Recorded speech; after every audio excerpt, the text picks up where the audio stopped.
US government just issued an emergency alert that will change your life. If you hear your mother, your wife, or your child screaming for help outside your front door tonight, don't open it. Confirm their location with a phone call first, because the thing is standing on your porch is the perfect copy and it's hungry for your life. It was a cold, rainy Sunday night in a quiet suburb of Ohio. I was sitting on my couch, scrolling through my phone, when the television suddenly flickered to a bright blue screen. A loud, sharp beeping sound filled the living room, making my heart jump. It was the emergency alert system broadcast, but it did not like a normal weather warning. The white text on the screen was shaking slightly.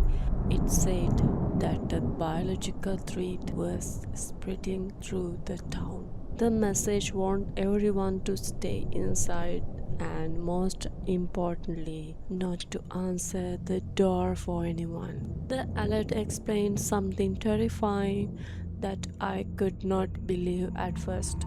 It mentioned mimics, strange entities that could perfectly copy the appearance and voice of someone you know. The government warned that these things would try to trick you into opening your door by crying or begging for help. My hands started to shake as I read the instructions carefully. Confirm the location of your loved ones via a phone call before opening any doors, the screen commanded in bold letters. I immediately checked the locks on my front and back doors, feeling a deep and cold dread. Just as I sat back down, a soft knocking sound came from the front door.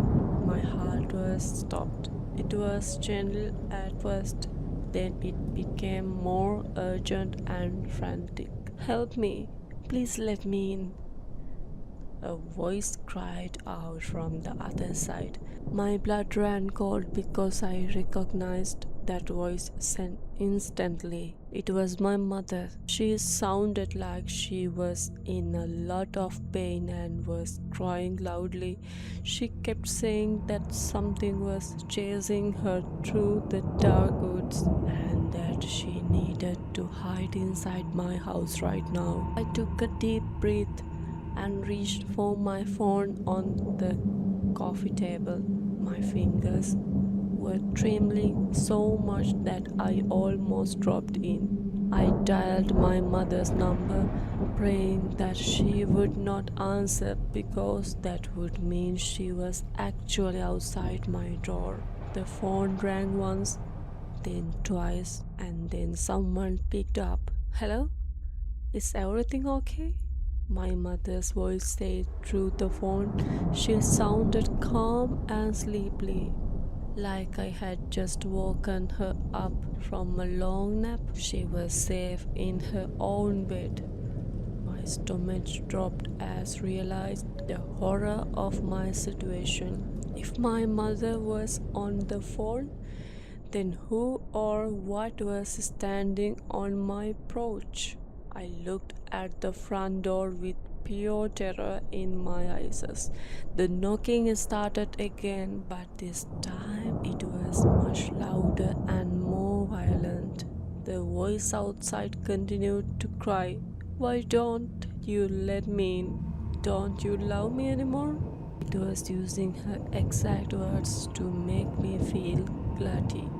I stayed perfectly silent, afraid that even my breathing would give away my position.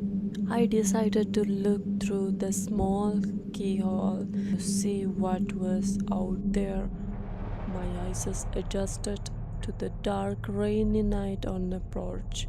I saw a woman standing there, wearing my mother's favorite blue coat. From the back, she looked completely normal. just a frightened old lady. But when she turned her head slightly, I saw something that made me want to scream. Her neck moved too smoothly, like a snake. Her skin looked like wet plastic, and her arms were just a few inches too long to be human. The creature suddenly stopped crying and went completely silent. It stood perfectly still, staring at the door as if it could see me through the wood. The air in the hallway felt heavy and cold. Then the voice was changed. It wasn't my mother's voice anymore. It turned into a deep, distorted metallic growl that vibrated the floorboards under my feet. I know you are in there, the thing said.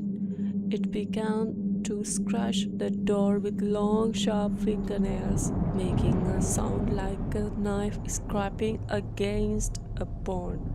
I backed away from the door, ran into a kitchen to find a weapon. I grabbed a large knife, but I knew it would not be enough to stop a monster like that. The emergency alert on the TV was still flickering, adding a eerie blue light to the room. The power suddenly went out, plugging an entire house into total darkness. My only light was a small screen of my phone, which was now showing a low battery warning. I felt trapped, alone in the world that had suddenly turned into a nightmare. I heard a noise coming from the dark of the house. It was the sound of a window breaking in guest room. The mimic had stopped trying the front door and was now finding another way inside. I moved quietly through the hallway, trying not to make a sound on the creaking wooden floor. My heart was pounding so hard against my ribs that it felt painful. I reached the guest room door and saw a dark shadow climbing through the broken glass. It moved with a strange, jerky rhythm. The creature stood up in the dark room, and I saw its eyes. They were not human eyes at all. They reflected the faint moonlight like a cat's eyes, glowing with the bright, terrifying yellow light. It looked at me and tilted its head at a sharp, impossible angle. It began to change its shape right in front of me. It felt shift and melted, trying to mimic my own face this time. It was like looking into a distorted, evil mirror. It was trying to become me so it could stay in my house. I did not wait for it to finish the transformation. I turned and ran into a bedroom, locking the door behind me. I pushed my back against the wall and slid down to the floor, holding the knife tightly.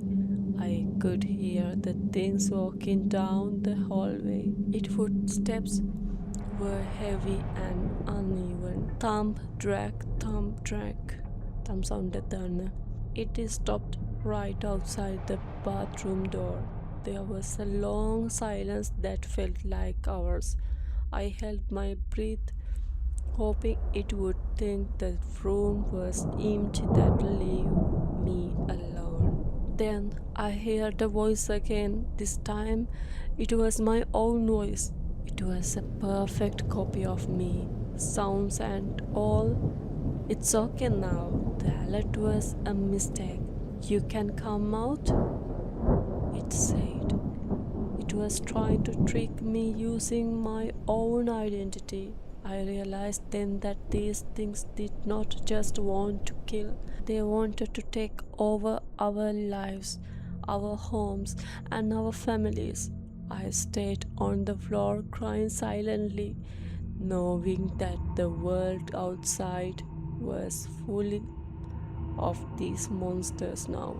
The scratching on the bathroom door started again, more aggressive than before.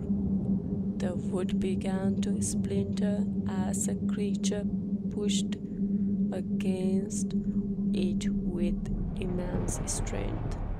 I looked at the small bathroom window, but it was too small for me to climb through. There was nowhere left to run. I looked at my phone one last time and saw a new message on the screen. It was a text from the local police department. The mimics have won. May God help us all. The lights in the distance were all going out. The bathroom door finally burst open with a loud crash. The creatures stood in the doorway, now looking almost exactly like me, except for its glowing yellow eyes and the white frozen smile on its face. It reached out a long cold hold toward me. As it touched my skin, I felt a wave of icy numbness spreading through my body. My last true was a warning for anyone else who might be listening. If you hear a familiar voice, your door tonight, stay quiet. Do not open. This is Horror Wink, United States. Please subscribe for more horror analog horror stories and don't forget to comment below. Thanks for watching.